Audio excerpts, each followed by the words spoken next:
Hey, I'm so glad you're here. Sorry. I'm a bit nervous.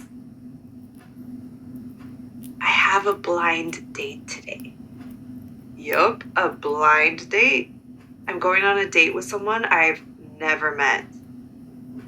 Want to try saying that too? A blind date. A blind date. I have a blind date. I have a blind date. Tôi có một buổi xem mắt. I have a blind date. I have a blind date. Nice job. Anyways, I know my best friend is going to ask me all about my date, and her first question will probably be about my date's job. Since talking about jobs is a pretty common topic, let's take a look at some different ways to describe what a person does. Okay, so first things first. You have to be able to ask someone what their job is. You could ask, "What is your job?" But that sounds a bit formal and direct. So try this instead. What do you do? Here, the question actually asks, what do you do for a living? But native speakers simply say, what do you do? Let's try this first. What do you do?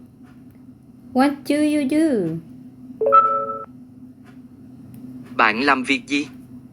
What do you do? What do you do? Good. You could also ask about someone else's job. What does she do? When the subject is singular, we use does instead of do. Like, what does he do?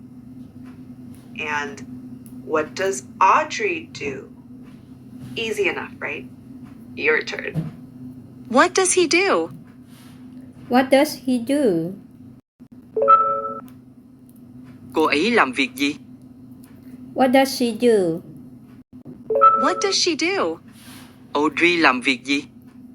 What does Audrey do? Audrey. What does Audrey do? Nice. Now, imagine if someone asked you about me. Oh, what does Audrey do? Since I'm a teacher, you could say, she teaches English. Notice how teach changes to teaches here. This happens when we talk about one person, either he or she. She teaches English. Or if you're talking about a student who doesn't have a job yet, he studies math. Again, we add an S sound to the end of study. Studies. He studies math. Okay, practice time.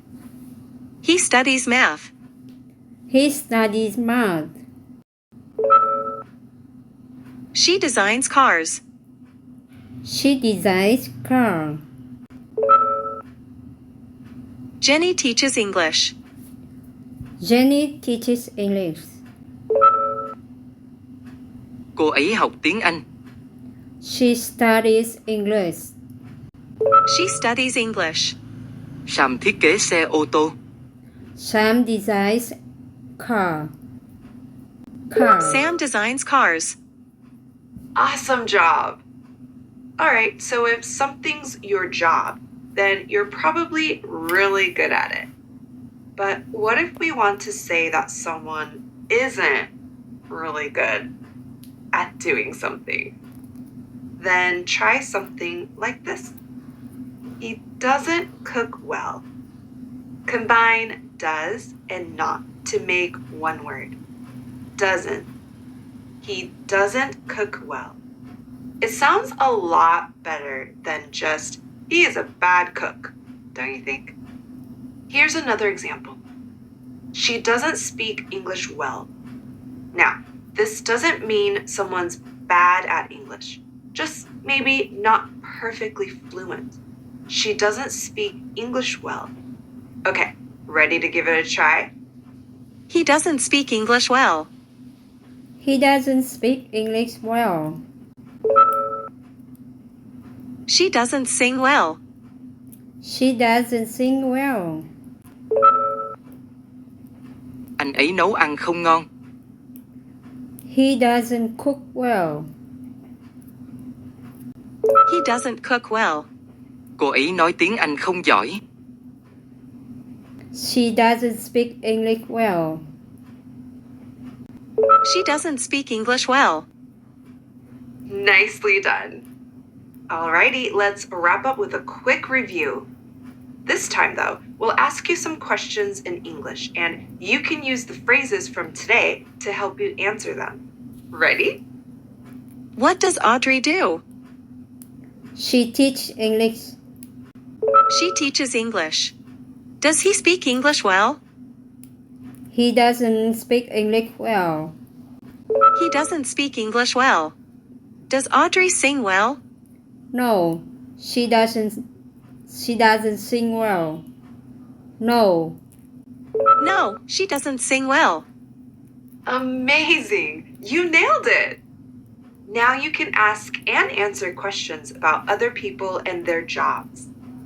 If you want to dive more into these types of sentences, don't forget to check out our next activity. Anyways, I'll see you next time. Better go get ready for that blind date tonight, and I'll probably tell my best friend all about it afterwards.